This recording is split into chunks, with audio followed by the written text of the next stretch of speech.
Hoje a gente vai fazer uma livezinha aqui, conversar um pouco com o Dr. Getro sobre economia. Há pouco tempo atrás a gente fez uma pesquisa aqui no Pop Instagram perguntando qual era a matéria que vocês tinham mais medo, né? Qual era aquela matéria que vocês ficavam aí um pouco mais assustados, gerava um pouco mais de aflição. E a economia foi uma grande campeã dentro dessa escolha. E aí, conversando com o Getro, teve a ideia de fazer aí uma live para que ele dê uma aulazinha para a gente de economia aí em cerca de 1 hora. Então vai ficar gravado aqui no Instagram, vai ficar gravado no YouTube também. Então depois vocês podem ver um pouco mais de calma essa aula. Eu tinha parado um pouco aí de fazer as lives, foram umas semanas bem corridas, mas agora a ideia é voltar. Também foi outra coisa que vocês estavam sempre pedindo aí, essa questão de a gente retornar às lives e sugerir alguns assuntos. Então vamos começar a fazer de novo essa discussão aos poucos aqui com vocês. Vamos esperar aí um pouquinho para o Geto entrar. E é interessante a economia. A economia foi a matéria que eu tive o primeiro contato, digamos assim, a primeira matéria principal num concurso que eu fiz. Depois a economia caiu em vários concursos que eu cheguei a fazer. O que eu fiz foi o concurso para o Tesouro Nacional. E é interessante que eu não conhecia nada de economia, né? Não sou formado em economia, não tinha nenhum treinamento ainda da economia. E aí, doutor Getro? E aí, meu grande Sergião, beleza, velho? Beleza? Vamos lá. Doutor Getro, estava falando pro pessoal aqui que é engraçado que economia Sim. Foi a primeira matéria que eu estudei para concurso, assim, né? O primeiro concurso que eu fiz foi o Tesouro Nacional. Ah, pode e eu não conhecia nada de economia, assim, não sei nem para onde é que ia. E fui fazer o concurso porque tinha muita vaga, na verdade, foi esse o motivo da escolha. Isso aqui. E aí, fazendo aqui esses bate-papos no Instagram, esses dias, eu perguntei qual era a matéria que o pessoal mais odiava, né? Mais tinha medo. E economia foi a campeã de longe. E aí eu disse, vamos ver lá com o Getro, ver se ele dá uma luz pro pessoal, como é que a gente consegue aí estudar economia e não ser tão chato, né? Eu confesso assim que para mim sempre foi uma matéria chatinha, tanto que eu estudei muito economia ali para o Tesouro. Consegui passar lá nas últimas vaguinhas, né? Graças a Deus consegui, depois fui nomeado. E sempre tive dificuldade na economia. Quando eu ia fazer algum concurso de economia, eu tinha que voltar, rever aquilo. Então é engraçado, é uma matéria que eu estudei muito, mas não ficou tão incorporada dentro de mim, não sei o que é que tem com ela ali. E eu acho, inclusive, que eu cheguei a ver material seu, se eu não me engano. Você tem material no Estratégia lá com o Weber? Cara, em algum momento? Esse concurso foi 2013? Foi o meu primeiro concurso, 2013. Eu passei nesse concurso do Tesouro também. Só que logo depois eu fui pro TCU. E sim, eu comecei a fazer uma material junto com o Weber. Mas desse do 2013 você já tinha material seu, não, né? Não, ainda não. Então foi depois que eu acho que eu vi alguma coisa. Depois, né? E é engraçado isso, né? Falando TCU, né? E aí, pra gente entrar na economia, você falar um pouquinho sobre você. Eu, naquele primeiro ano, eu era empresário, né? Larguei tudo e fui ser concurseiro. E não sabia o que era TCU, bicho. E tinha prova do TCU no mesmo ano que o Tesouro. E eu achei Tesouro é muito melhor, Tesouro Nacional, que não é nada de TCU. E também não teria chance no TCU, não, porque eu só tinha ali pouco tempo de estudo. E o Tesouro tinha muita vaga, né? Mas não fui pro TCU e depois vi que o TCU era uma grande coisa, né? Então, muitas vezes, assim, a gente começando a estudar é meio perdido. E eu era totalmente contra coach. Hoje faço um pouco, eu sei que você tem um trabalho depois do Tectônico, você falar pro pessoal um pouquinho, né? Como é que funciona. Mas hoje eu até defendo um pouco o que eu acho que é válido. Eu acho que não vale você sempre ter um coach ali a vida toda. Mas naquele momento o cara poderia ter dito para mim, ó, Sérgio, o TCU é muito melhor que o Tesouro. Ou pelo menos paga muito mais e trabalha muito menos. Alguma coisa desse tipo assim. Talvez aquilo me fizesse ter mudado um pouco a ideia, né? Mas é engraçado como o mundo dá muitas voltas, né? E aí a economia é bem problemática para a maioria das pessoas. Eu achava chato, eu nunca achei, acho que assim, complicado. Como eu vim da engenharia, também da primeira formação, assim, o cálculo para mim era um cálculo simples. Nunca teve cálculos complicados. Mas era muito cheio de detalhezinho, muita coisa, macroeconomia, microeconomia, sei lá o que é aquele mundo de coisas que você vai falar aí. Então, Getro, eu falei bastante aqui, queria que você falasse um pouquinho para o pessoal que não te conhece ainda, né? Você é grande, famoso aí, o cara que passou com 20 anos no primeiro concurso, tá milionário, não sabe mais o que é. Faz hambúrguer também, é cheio das coisas, cheio das receitas, é cozinheiro. falar um pouco aí da sua história para a gente entrar na economia propriamente dita. Tá certo. Gente, boa noite. É um prazer estar aqui. Obrigado, Sérgio, pelo convite. Para quem não me conhece, eu sou Gerto Coutinho, auditor do TCU. Fui aprovado aos 22 anos de idade, tá? Antes disso, eu trabalhei no Tesouro Nacional. Trabalhei não, passei no Tesouro Nacional. Mas não cheguei a tomar posse porque eu fui para o TCU. E antes do TCU, eu trabalhava no Banco Central. Então, trabalhei lá durante quase 3 anos. Tomei posse em 2011. Então, era bem novinho aí na época, né? E é isso. Aí agora eu estou dando aula de economia no Direção, junto com o Sérgio. E é isso, assim. Eu já tinha na minha cabeça na época, né, que eu não ia ficar no Banco Central. O Banco Central é uma instituição muito legal, bastante respeitada, assim, né, do mercado. Mas eu achei que não era para mim. Eu achei que era uma instituição um pouquinho hierarquizada e eu gostava do negócio mais horizontal, assim, sabe? Do negócio nem tão formal. E aí mas como eu gostava muito de economia, eu falei, pô, se eu não quero Banco Central, eu gosto de economia, eu vou para onde, né? Aí eu pensei em ir para o Tesouro, acabei fazendo concurso do Tesouro e passando. Que é uma casa muito boa também, o Tesouro, né? Se você é do lado do Tesouro, você tem muitas possibilidades, assim, de exercer cargo de conselheiro em empresa estatal, né? E depois até seguir uma carreira como conselheiro no setor privado, para quem gosta, né? Claro. Quem não quer, fica lá de boa. Então, tem vários temas legais também que o Tesouro mexe, dívida pública, investimento da União. Então, tem, pelo menos para mim, que gosta de economia, investimento e tal, para mim seria um exercício do cargo bastante legal também. Meu único senão era o próprio TCU, né? Os tribunais de contas de uma forma geral, onde você tem uma visão mais do todo, assim, né? Então, o TCU também usa economia, lá para análise de concessão, análise para fiscalizar mesmo o próprio Tesouro, para fiscalizar o Banco Central, fiscalizar a empresa, né? Processo de desestatização, né? Privatização, concessão, essas coisas. Então, também utiliza economia. Então, eu acabei preferindo pelo TCU, porque eu poderia juntar não só uma matéria que eu gosto bastante, mas também uma missão dos tribunais de contas que eu acho que é muito legal. E é isso, assim. O que mais é que eu faço? Não, fala um pouquinho aí, só para a gente entrar na economia. Eu sei que você faz um trabalho legal aí, você tem um projeto para os TCUs, né? O Tectônico, sei lá, que é o nome do seu programa de coach. Que aí comecei falando aquilo que eu faço coach hoje também, muito mais pontual. Era contra coach lá atrás, então assim, todo mundo que critica, eu dou todo apoio, porque eu já fui um crítico, mas acho que pode ajudar em alguns momentos, em algumas situações, né? Eu sei que você tem um trabalho aí, só para o pessoal conhecer um pouco como é que funciona o seu trabalho. Tem vaga ainda? Não, eu sei que você fecha as vagas, né? Eu sei como é que funciona lá. Massa. Então, é porque assim, cara, quando a gente estudou, né, Sérgio, acho que eu já estava terminando minha carreira de concurseiro, você estava começando, né? Porque você estava começando os estudos aí.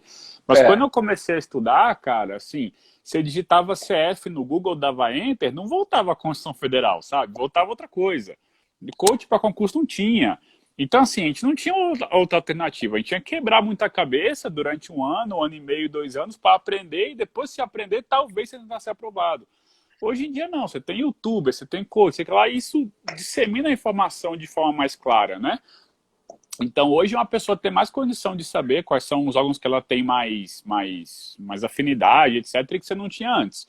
Obviamente que isso traz um problema também, né? Porque é tanta informação que às vezes as pessoas se sentem um pouquinho confusas, não sabem para onde caminhar, né?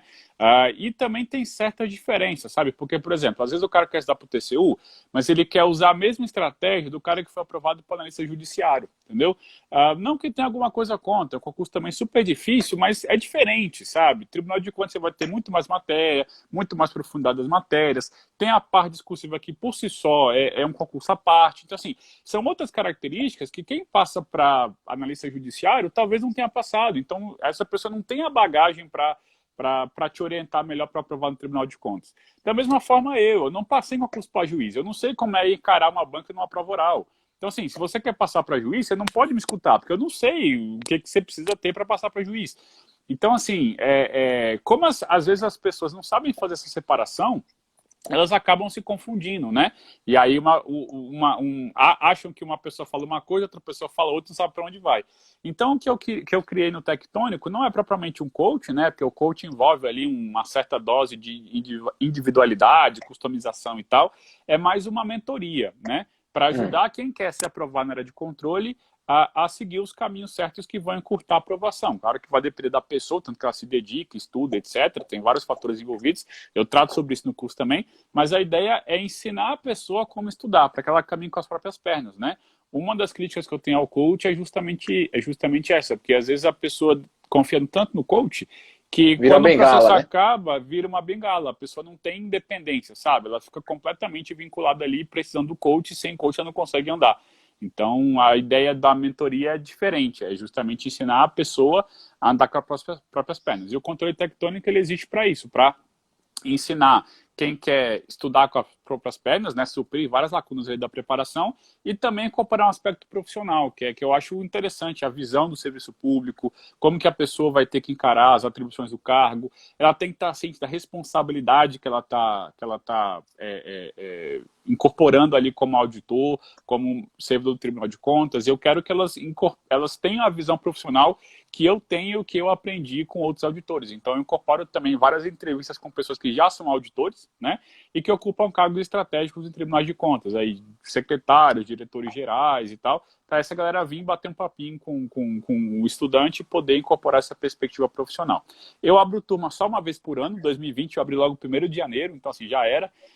Então a próxima turma deve ficar para 2021. Estou pensando, tem muita gente me incentivando a abrir agora em novembro, eu não sei. Estou pensando que assim, eu tenho que parar minha vida para poder atender a galera, sabe? Então assim, tem um custo pessoal muito grande, então eu preciso ponderar, mas estou pensando o que vai ser para frente. Beleza, pessoal. Então fica aí a dica, né? Quem estiver se preparando aí para Tribunal de Contas. Você falou uma coisa que me intriga hoje também, assim. Nada contra, eu acho que pode ser que uma pessoa só tenha passado num concurso para técnico, consiga ser um bom coach para Tribunal de Contas, para juiz, quer que seja, mas me assusta um pouco. Quando eu comecei lá atrás, já estava começando a ter, mas não tinha tanta gente como tem hoje. Hoje todo mundo é coach, todo mundo é mentor, todo mundo é especialista, e me preocupa um pouco isso, assim, eu não acreditaria muito num cara que vai me dizer como ser juiz se o cara nunca foi juiz. Essa sempre foi minha cabeça. Se eu vou fazer para o Tribunal de Contas, eu quero alguém que tenha trilhado ali um caminho, ou que pelo menos o cara tenha tirado tantos caminhos que ele consiga me dar um norte, né? E a gente vê muita gente hoje, e é interessante, você vê, e os caras ganhando rios de dinheiro, né? Grandes coaches aí na internet que não passaram em nada ainda. Tem gente que tá para ser chamado e tá dando, né? E vira a referência do setor. É interessante realmente como é que as coisas funcionam. Funciona, é verdade. Mas vamos lá para a economia. Bora. Se a gente fosse. Nosso assunto hoje é economia, o pessoal disse que é a pior matéria que existe.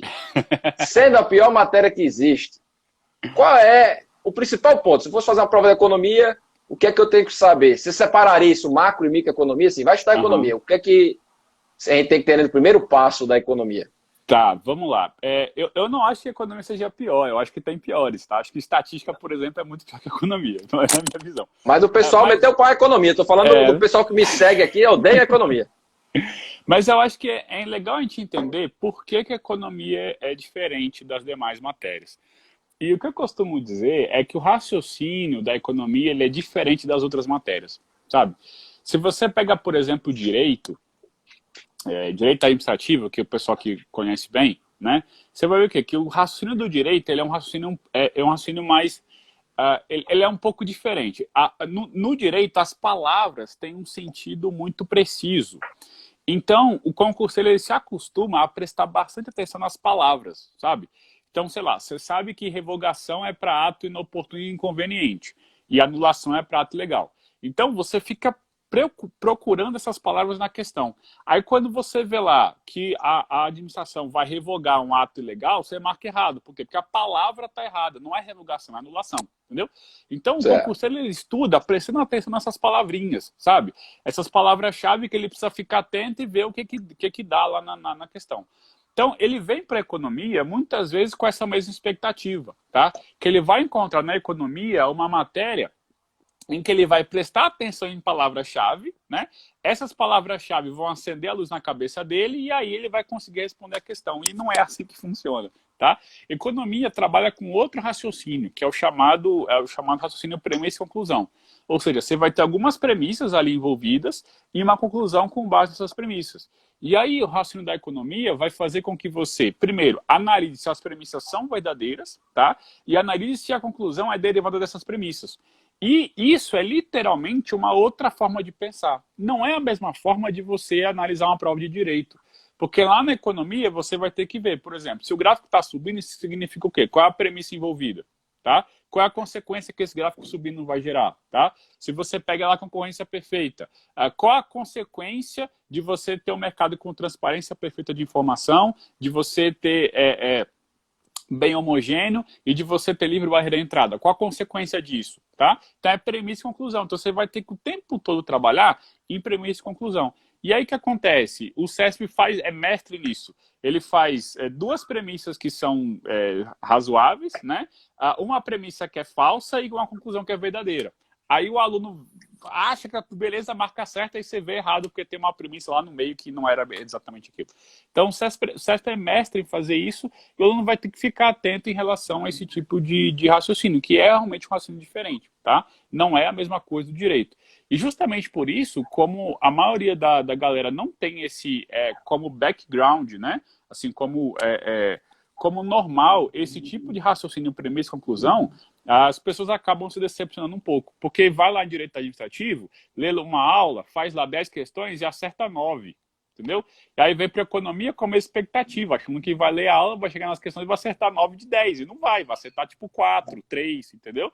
E até você desenvolver esse raciocínio econômico, até você literalmente aprender a pensar de forma diferente, vai envolver mais tempo, mais esforço, mais dedicação. E é justamente esse ponto de mudança que às vezes as pessoas não estão dispostas a cumprir. Então a pessoa lê uma aula, não rolou, lê a segunda aula, não rolou, desiste, entendeu? Quando na verdade a única coisa que a pessoa tem que fazer é continuar, né? Claro que tem o professor que você usa, o material que você usa, a forma como o professor explica, e tá, etc. Mas a economia, sim, você não vai ter o mesmo resultado imediato que você tem em matéria de direito. Você vai ter que se dedicar mais, você vai ter que se esforçar mais, o resultado vai demorar mais para vir. E, ao mesmo tempo, a única coisa que você tem que fazer é continuar estudando. Não pode desistir, porque se desistir, aí é que não vê resultado nenhum mesmo. É interessante você falou aí, né? E aí, nunca pensei sobre essa ótica. Talvez por isso a economia, apesar de eu não ser fã, mas nunca foi uma coisa também tão complicado para mim. Talvez por vir da engenharia, e o engenheiro, a gente tem um pouco dessa linha de dedução, né, na nossa construção do trabalho que a gente vai fazendo. Então nunca me foi tão complicado. O que eu achava chato, por exemplo, macroeconomia, 1000 fórmulas. Sim. Olhar gráfico, para mim, realmente agora parando, nunca foi uma das coisas mais difíceis, né? E aí o pessoal falou aí gráfico, né? Cardoso falou que você está falando.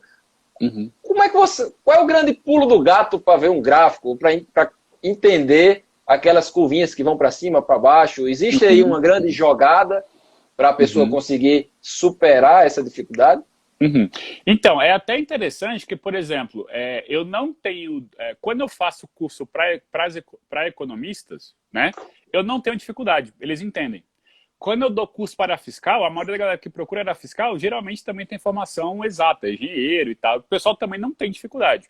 Agora, para de conta, ele é diferente, né? Por quê? Porque a galera tem, de forma geral, já tem formação em direito, já tem outras formações que não tem uma pegada matemática tão forte, e é esse pessoal que sente mais dificuldade. Então, assim, eu acho que a principal dificuldade da economia é que, assim, no ensino médio, você vê função de primeiro e segundo grau, que é um gráfico só, né? É uma curva só. Aí você vê na economia, primeira ou segunda aula, né, oferta e demanda, que já são duas curvas do mesmo gráfico. Então, eu acho que já assusta um pouquinho aí, né? Só que o que eu acho que é importante para o aluno pegar são noções básicas, né? De, assim, se a curva está mais em cima, é porque, se uma curva está em cima da outra, é porque aquela curva é maior que a outra, né? Se a curva está mais à direita que a outra, é porque naquele gráfico ali horizontal ela é maior do que a outra. Então, essas coisinhas simples é que no final fazem grande diferença, sabe? Às vezes a gente pensa, não, é aprender a derivar. Puxa, aprender a derivar é o de menos, né? Mas essas coisinhas simples de que uma curva em cima da outra é maior que a outra, essas coisinhas simples nem sempre estão claras para o aluno, né? Então, eu até conversei com o professor Arthur Lima lá, e a gente está num projeto aí de fazer uma matemática básica aí para entender economia, que é justamente esses aspectos simples que muitas vezes na preparação lá no ensino médio e tal, a pessoa passou por isso, né? E não atentou, ou mesmo passou bem, mas não usou mais esse conhecimento, né? E acabou ficando, né? Acabou ficando subutilizado. É interessante isso que você falou. Eu levo isso para todas as matérias, inclusive, assim. O que é que eu acho que faz a gente passar em concurso, né? É acertar o simples. E eu acho que a maioria das vezes as pessoas procuram coisas complicadas, procuram pegadinhas na questão, procura saber a jurisprudência mais atualizada que saiu ontem. O cara quer saber o número do RESP, do RE, não sei. E no fundo, mesmo para um TCU, e aí você falou ali de prova discursiva, né? Hoje minha matéria lá no Direção é a área discursiva, mas mesmo para um TCU, minha percepção é que as questões em discursiva são simples. Eles não buscam, na verdade, se você pegar a prova do Tribunal de Contas ali, 99% delas vai ter alguma coisa falando de gasto de pessoal, que está naquela danada da LRF. Quer dizer, é uma coisa básica. E aí o cara fica procurando detalhe, quando talvez você saber que uma curva que está na direita, dentro daquele gráfico é maior que a outra, já resolve 90% das questões. Lógico que vai ter uma ou outra questão maluca. Sim. Mas a minha percepção é que a questão maluca nem diferencia o bom. Que até o cara muito bom, na hora, pode ficar ali nervoso e errar, né? Então, a minha máxima sempre foi assim, eu passei não pelo que eu sabia, mas pelo que os outros não sabiam. Então, assim, eu não era especialista em nada. Que é o que eu defendo para TCU, né? Você falou, é muita matéria. Eu não vejo como um cara com 15 ou 20 matérias saber tudo de tudo, assim, é um negócio humanamente impossível, né? Mas eu tenho que saber que o gráficozinho, a linha que está em cima da outra é maior, eu tenho que saber o básico ali do direito administrativo, e com isso eu consigo chegar muito pertinho de passar. Lógico que eu estou dizendo que se passa sem estudar, né? O cara quer dizer, vai passar sem estudar? Não é esse o caso, né? Mas essa sua reflexão sobre o gráfico me parece muito razoável e eu acho que isso se reflete em qualquer matéria, né? Por exemplo, você falou estatística, né? Que você odeia estatística, né? Ou estatística era mais difícil, né? Meu concurso do TCU, eu deixei em branco estatística. E olha que eu vim da engenharia. E acho que valeu muito a pena que eu não perdi tempo tentando inventar a roda, né? Com certeza. Eu acho por aí também. É porque cara, eu achava meio desperdício eu ter que ficar fazendo aquelas contas lá, sendo que eu ia ter um sistema para me ajudar, sabe? Mas que por isso que eu não desenrolei em estatística. Mas se bem que no Tesouro, acho que eram 8 questões, eu acertei 6 de 8, então eu acertei bastante. Tesouro, eu nem me lembro o que é que caiu naquela prova. Nem me lembro o que é que caiu em economia. Mas então, só para completar seu raciocínio, é exatamente isso, cara. A galera... Isso não só é economia, tá? Isso qualquer matéria. A galera se preocupa muito em acertar a questão de difícil, a questão que deu polêmica, a questão que não estava no material, sabe? E não é isso que vai fazer você ser aprovado, sabe? Até porque o número de questões realmente difíceis é muito pequeno, né? A grande maioria das questões são questões médias e fáceis. Então, assim, para você passar, você não precisa acertar as difíceis. Você precisa não errar as fáceis e as médias. É isso. É bem por esse caminho que eu acredito que seja a aprovação, né? Hoje a gente pega muito aluno, é interessante, começou falando ali de coach, pessoal, eu não sei se tá uma mania agora que o cara tem que acertar 90% das questões. Eu digo, bicho, eu não conheço ninguém que passou com 90%, mas todos os estudantes agora, e os caras conseguem, vai mostrando ali na internet, meu aluno fez 90%. E os caras não passam depois. Pô, bicho, isso é a maior enganação da face da Terra. Mas, pois é, exatamente. Né? Será que tem esses 90%, esse super-homem, né? Dentro da economia, você começou pelo gráfico, né? E quais são as coisas que mais caem? Ou quais seria, se fosse fazer uma prova de economia, o que é que mais cai? Isso varia muito de um concurso para outro.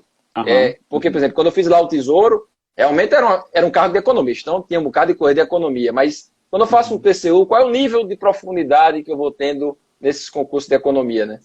Show. Aí vou responder as duas perguntas, né? Então, primeiro, os caras que acertam 90% não acertam, né? Ou acertam em uma matéria, duas, né? Mas não em todas. E até no Tectônico eu falo muito isso. Ó, pessoal, tem um certo grupo de matéria que você tem que mandar muito bem. Você tem que mandar 80% ali alto, porque a galera, né, vai mandar bem.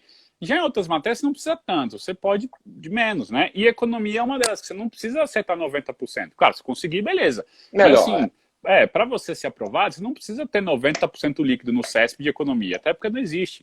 Então, assim, a economia é uma matéria que, assim, no geral, ela você tem que tirar alguns pontinhos nela, né? Mas, assim, é difícil pensar em um concurso que não seja para economista, que ela vai fazer uma diferença brutal assim na aprovação. O próprio Tribunal de Contas mesmo tem matérias mais importantes, a AFO, por exemplo, né, que você não pode ir para a discursiva sem ter lá a LRF na cabeça, é um pouco diferente. Agora, para a economia, quando você tem um concurso para economista ou para o Banco Central, para o Tesouro Nacional, a parte matemática é mais pegada, né? Então você tem que ter uma base matemática maior. Para a área de controle, você não precisa ter uma base matemática tão forte, até porque as questões são mais teóricas, não são muito de cálculo, tá? E por bancas também é assim, se você tem a banca FGV, a FGV já puxa mais um pouquinho na matemática, afinada, ESAF também puxava. O CESP e a FCC são bancas que já não cobram tanta matemática, então você pode ficar assim em aspectos um pouco mais teóricos. Claro, uma questão ou outra, a banca vai cobrar uma continha lá, mas no geral assim não cobra tanto. A título de exemplo, né? Na Cefaz DF, a gente teve duas questões que envolveram discurso, matemática, né? E na Cefaz Alagoas, que foi logo depois, quase nenhuma questão de economia, que caiu altas economia lá na Cefaz Alagoas, quase nenhuma cobrou matemática. Então, assim, o CESP, de uma forma geral, é uma banca bem mais teórica. Para Tribunal de Contas especificamente, você tem uma concentração de cobrança maior na parte de economia do setor público, justamente porque é uma parte da economia que geralmente não cai na área fiscal e não cai em outros concursos. Às vezes nem concurso para economista cobre a economia do setor público. Então, em Tribunais de Contas, aquela parte de funções de governo, aquela parte de déficit público, a parte ali de falhas de mercado, etc., é um assunto aqui que sim, que você tem que saber bem, né? Se você vai para a fiscal, aí o foco já muda um pouco, porque a área fiscal com certeza vai ter uma questão sobre tributação, né? Visão econômica sobre a tributação, então vai ter uma questão constante da área fiscal sobre isso.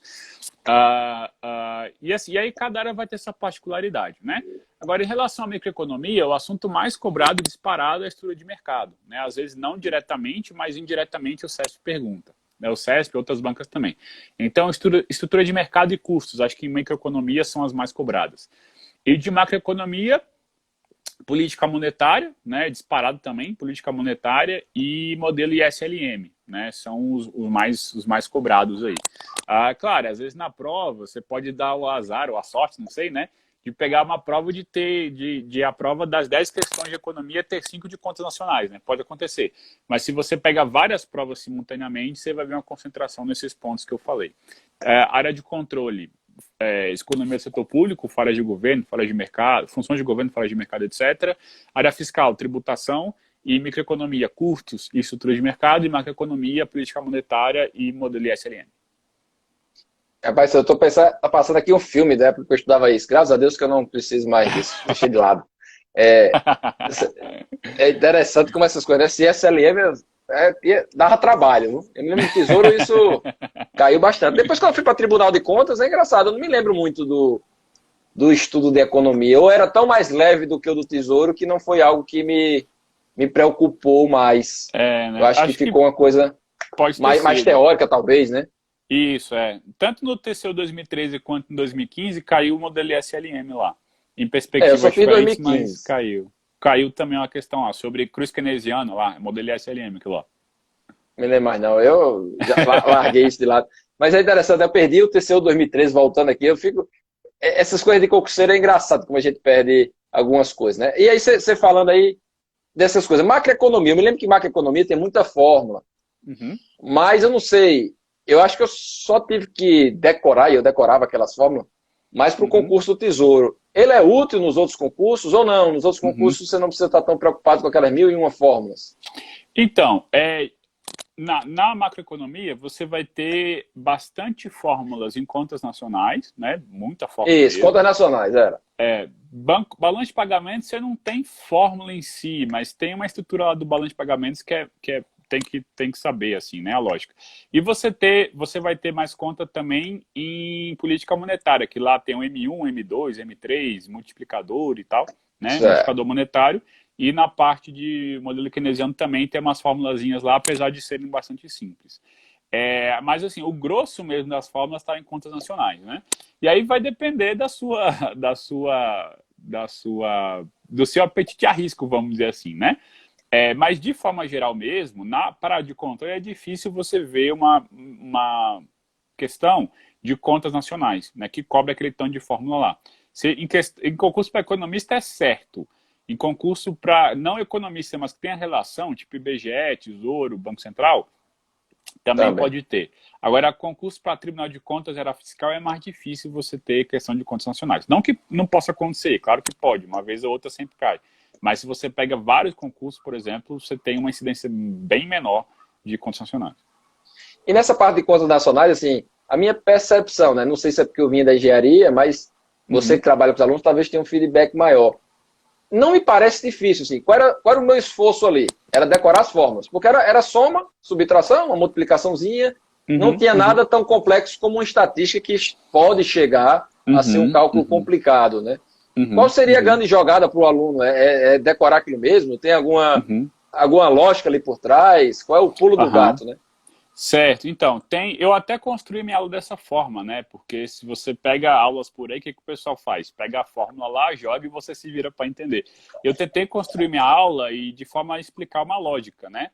A lógica de como os agentes se conversam entre si, né? Quando você só tem agentes privados, quando você tem o governo na jogada e quando você tem o restante do mundo, né? Outros países também no meio. De forma a construir uma lógica em cima de cada fórmula. E o difícil da constitucional é justamente isso, é você identificar o problema, né, o que a banca está te perguntando, o que ela quer saber, e encontrar as fórmulas adequadas para resolver aquele problema, entendeu? É isso, é como se as fórmulas de constitucionais é como se fosse uma caixinha de ferramentas, sabe? E aí você precisa saber em qual ferramenta usar, em qual parafuso, vamos dizer. Então essa é a maior dificuldade. O aluno que ele chega agora em economia, ele não consegue ainda identificar quais são as ferramentas, quais são as fórmulas que ele vai usar em cada situação, né? E aí isso ele só vai saber quando ele fizer, estudar a aula e fizer trocentas questões, aí ele começa a perceber, quando aparecer assim, eu uso tal fórmula, quando aparecer assim, eu uso outra fórmula. Ele começa a encaixar e apertar cada parafuso com a ferramenta diferente. Essa é a ideia. E falando das suas aulas, né? Você que é um cozinheiro aí, o pessoal falando em hambúrguer, eu me lembrei que você gosta de comer. Ele come hambúrguer cru, viu? O pessoal que segue ele aí pode olhar. O bicho não foi nem no fogo. Assim é fácil ser cozinheiro. Se cozinhar e pegar carne crua e botar dentro do pão, eu dou show. Mas você usa essas teorias, porque Marcel gosta muito de usar na aula dele, né? As receitas, aquelas frescuragens lá dos pudim, das coisas dele. Você usa nas suas aulas a construção do hambúrguer na aula da economia? Faz parte lá? Uso sim. Não só hambúrguer, uso outras coisas também, né? A minha aula de monopólio, eu explico como foi o meu pedido de casamento da minha esposa, né? A minha aula sobre teoria dos jogos, eu explico uma discussão que eu tive com ela. Então, assim, eu uso coisas da minha vida pessoal para exemplificar aquele ponto na economia, né? Minha aula de concorrência perfeita, eu conto de uma viagem que eu fiz para São Paulo, que eu fui parar no Brás lá, uma coisa louca e muito legal lá no comércio do Brás. Então, eu uso exemplos da minha vida pessoal para poder exemplificar a economia, né? E assim, o feedback que eu tenho recebido passando de 2 anos já, né, no direção é muito positivo, né? Eu já tinha um feedback positivo antes, né, no outro curso, e com essa nova perspectiva também o feedback tem sido bastante legal. Você falou aí da teoria dos jogos. Fala um pouquinho dela na situação lá. Você ganhou ou perdeu para sua esposa? Essa é interessante. Eu fiquei curioso agora. Como é que foi essa... Se funcionou. Porque essas teorias eu acho interessante. Quando eu trabalhava no Sebrae, eu trabalhava no Empretec lá, que é um negócio da área de empreendedorismo, e tinha agentes facilitadores que ficavam conversando, quando acabava, e tinha um cara lá que dizia que teoria na prática se torna realidade. A minha defesa é o inverso, é que teoria é uma coisa, prática é outra. Então essas teorias que a gente tem 1000 teorias, na prática quase nada funciona. Funcionou a teoria dos jogos? Você ganhou da sua esposa? Como é que foi isso aí? Então, eu não ganho sempre, né? Mas que ela é uma exímia jogadora também. Mas de vez em quando a gente consegue alguma vitóriazinha. Minha esposa entrou e tá falando que esposa sempre ganha. Eu vou ter que concordar. Pelo bem da sua saúde, você concorda, né, Sérgio? É verdade. Não é sempre não, mas que elas são, por natureza, exímias jogadoras, né? A gente que é masculino, nem sempre a gente ganha. Mas o ponto que eu usei na minha aula lá era para explicar jogos simultâneos. É quando você tem 2 decisões simultâneas a fazer, né? E aí o exemplo que eu usei foi aqui da minha... Aqueles dilema de casal, né? Para onde você sai no sábado à noite? Você quer ir para ver um jogo ou você quer ir ver comédia romântica, né? Então, você fica... esse exemplo, assim, que todo casal passa, né? Se não com o jogo com comédia romântica, com outras duas alternativas, e tem que ser tomada uma decisão pelos dois simultaneamente, né? Então, foi isso que eu usei lá no meu exemplo.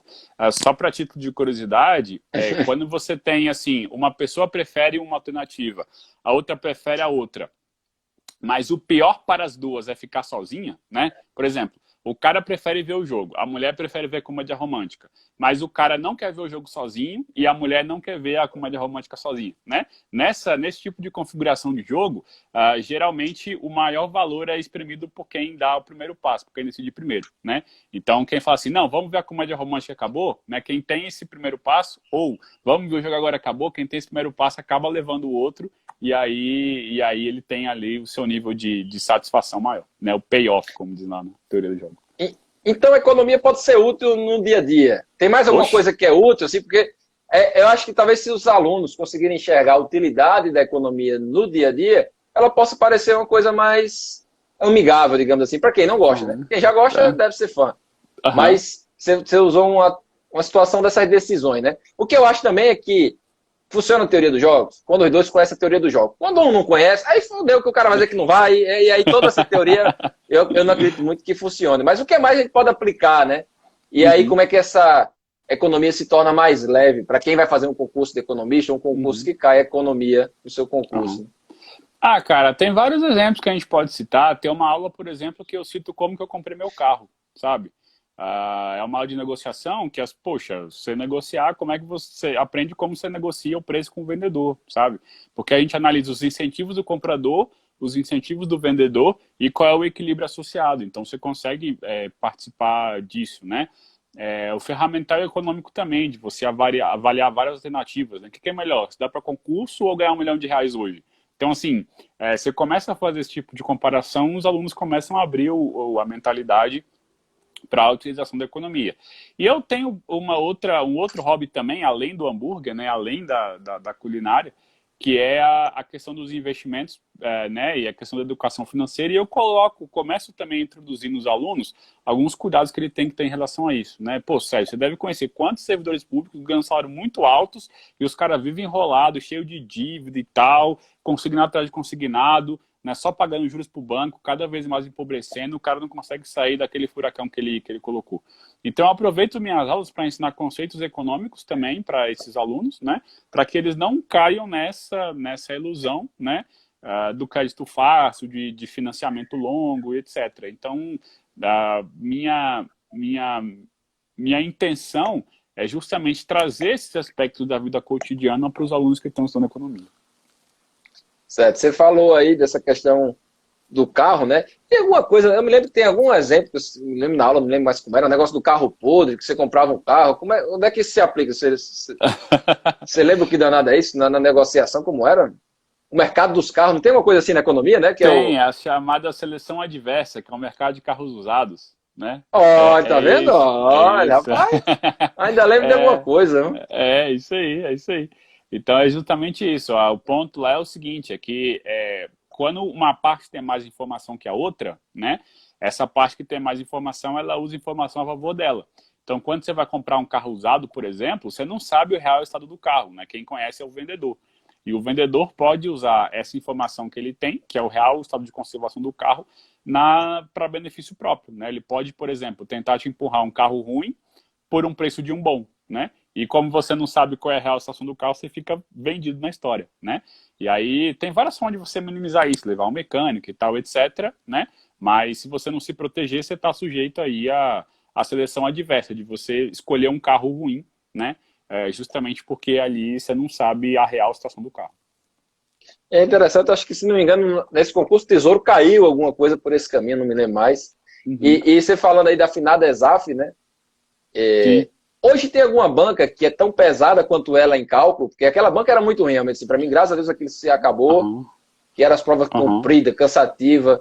Hoje tem alguém, você falou FGV, mas chega naquele nível ou não? Hoje as provas são mais teóricas, como o CESP, um FCC, um cálculo mais simples.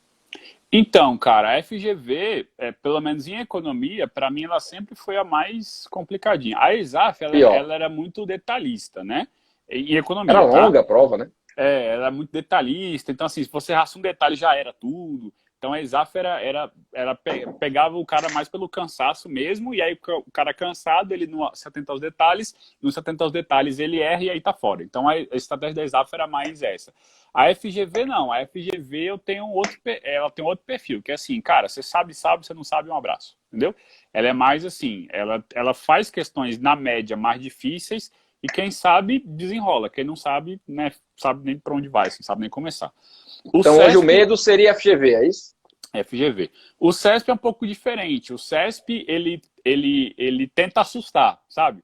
Ele joga lá uma expressão que você não viu, ele joga lá uma fórmula que tipo, um monte de raiz e elevação ao quadrado para te assustar, mas quando você para pensar um pouquinho, você vê que não é bem aquilo, né? Então são estratégias diferentes que as bancas utilizam. A mais difícil, na minha visão, para a economia seria a FGV, mas, tá? De 2017 para cá, o nível das questões caiu bastante na FGV. Caiu muito mesmo. Não foi pouco, não. Caiu muito mesmo, tá? Muito mesmo. Muito. Então vem uma mudança na banca, assim, uma adequação a um novo mercado. Talvez mais concorrido, né? Talvez tenha sido isso, mas caiu muito o nível de questão da FGV em economia.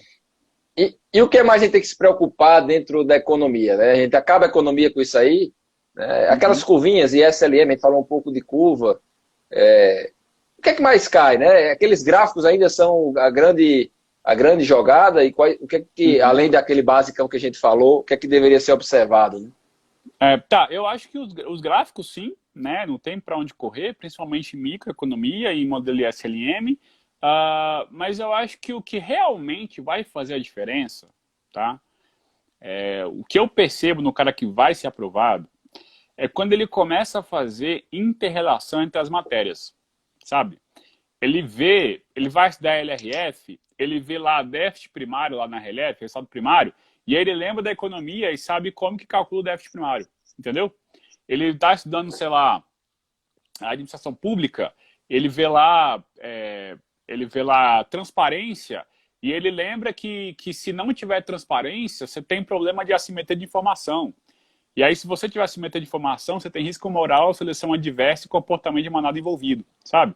Então, quando o cara começa a fazer a inter-relação da economia com outras matérias, é quando o cara começa a ficar bom, sabe? É quando o cara ele tá bastante perto de passar.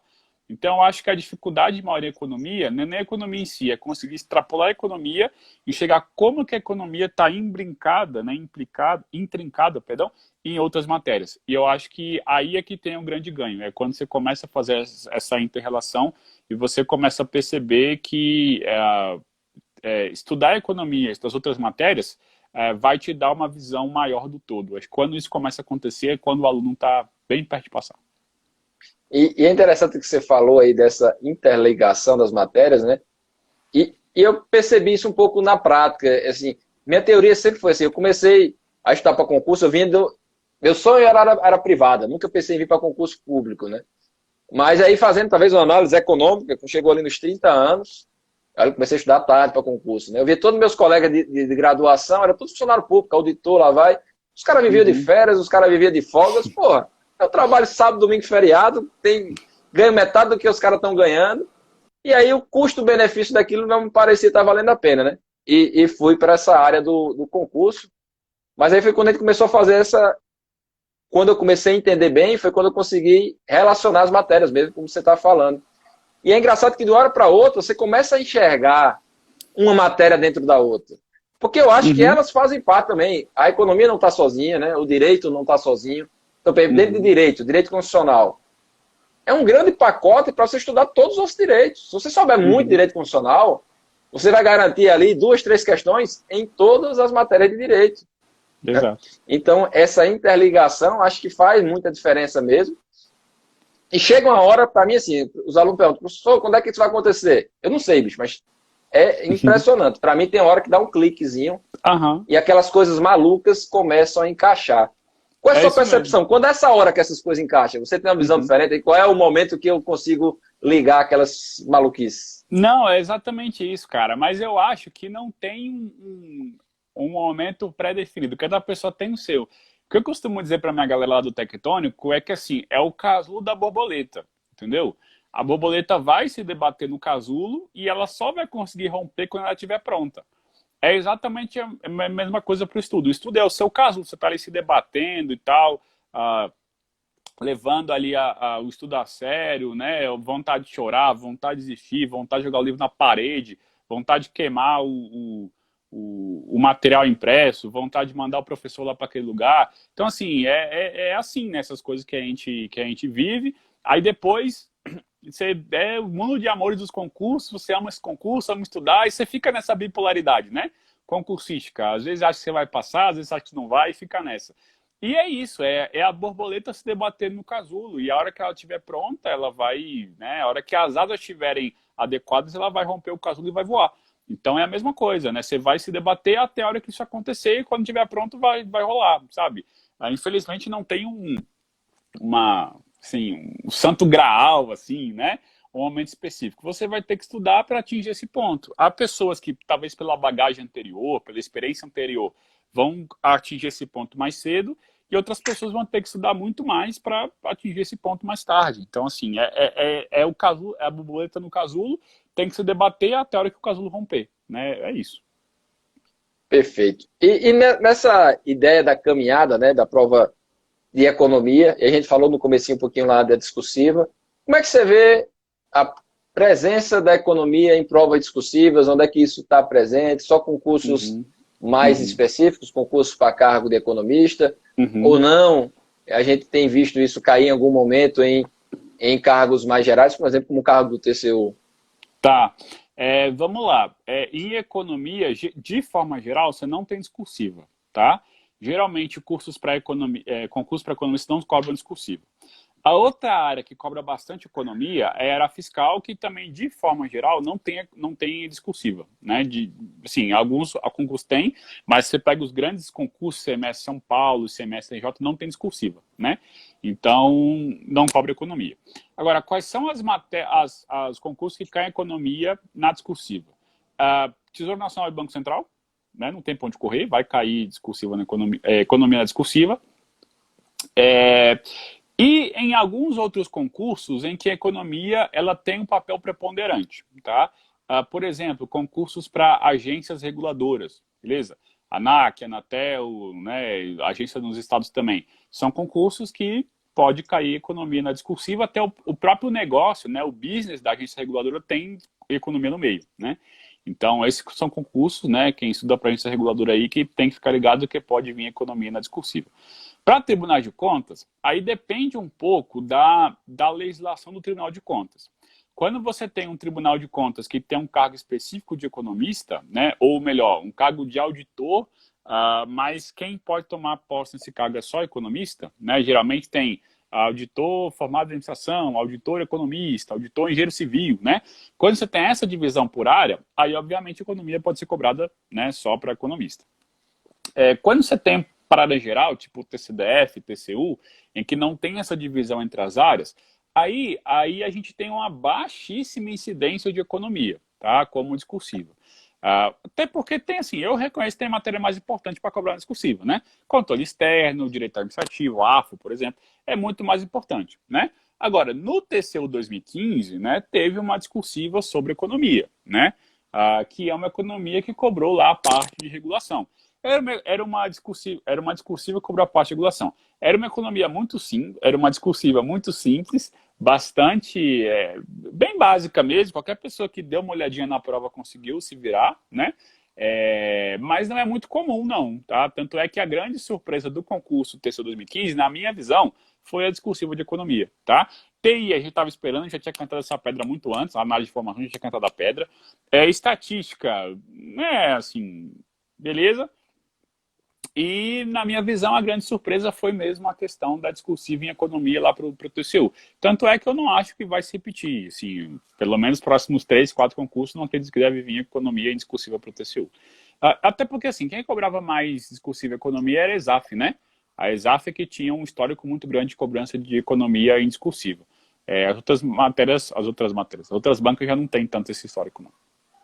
Eu acho que você está falando aí, me parece que se cair a economia nessas outras matérias, é uma coisa mais fácil, ou não é mais fácil, mais leve, né? A parte de regulação, uma falha de mercado, alguma coisa, essa questão de déficit primário, envolvendo isso com outra matéria, né? Então, assim, não talvez uma questão não tão pura de economia, né?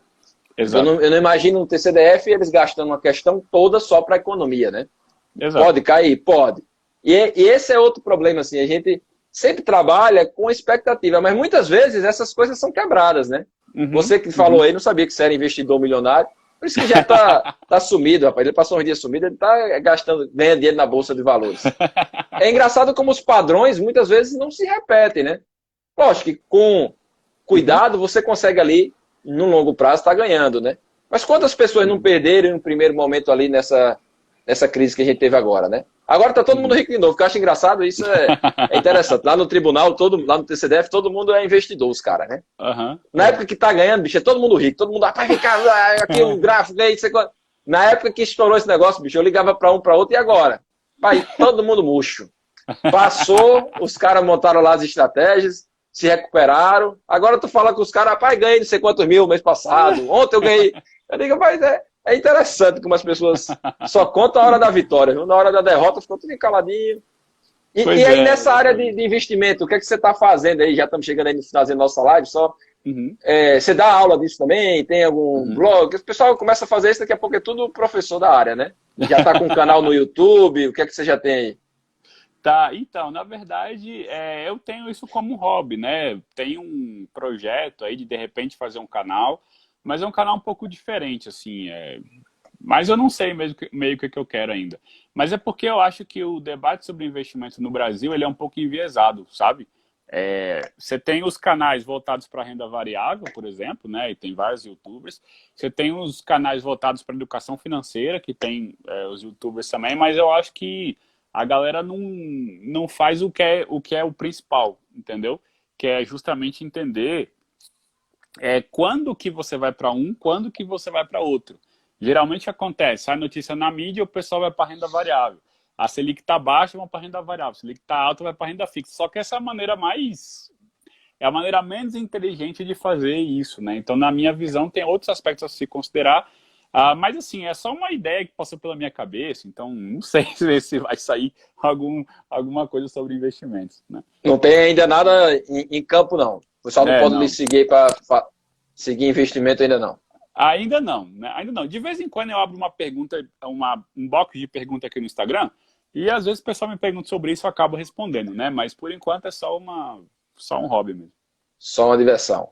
E já você falou que você dá economia realmente lá na direção, mas você não estava também mexendo com auditoria, não? Alguma coisa desse tipo, não? Foi. O que é que você está à frente hoje? Como é que está aí? Tá, eu cuido de economia, né? Junto com o professor Paulo Nunes, ele é auditor da CAGE, lá do Rio Grande do Sul.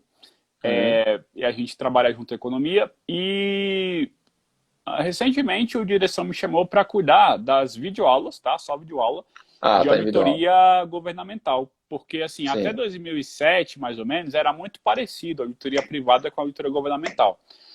Depois, a auditoria governamental começou a ter diversas especificidades, né?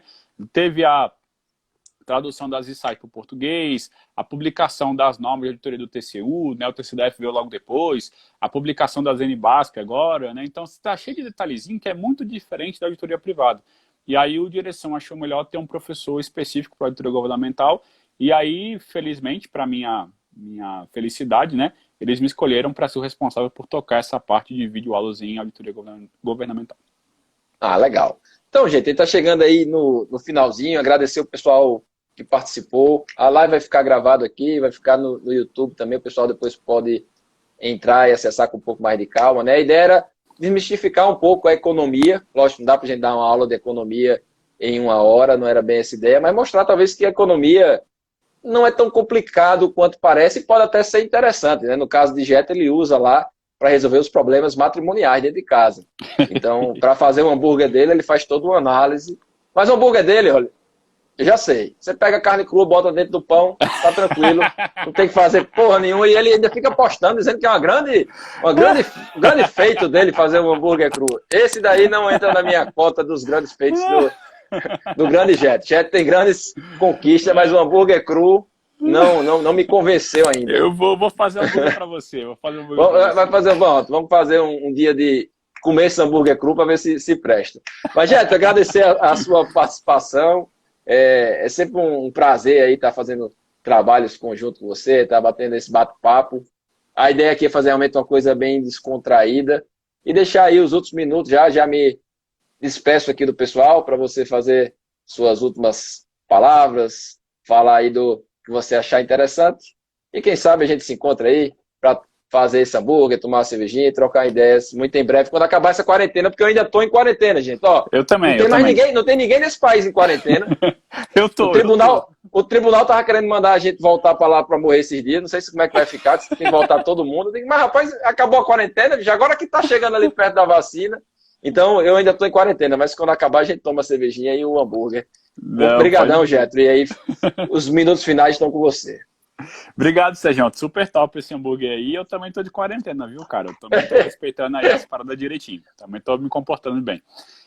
Mas então, eu acho que a mensagem final que eu quero passar pra galera é que é o seguinte, em economia, principalmente, o que você precisa fazer é não desistir, cara.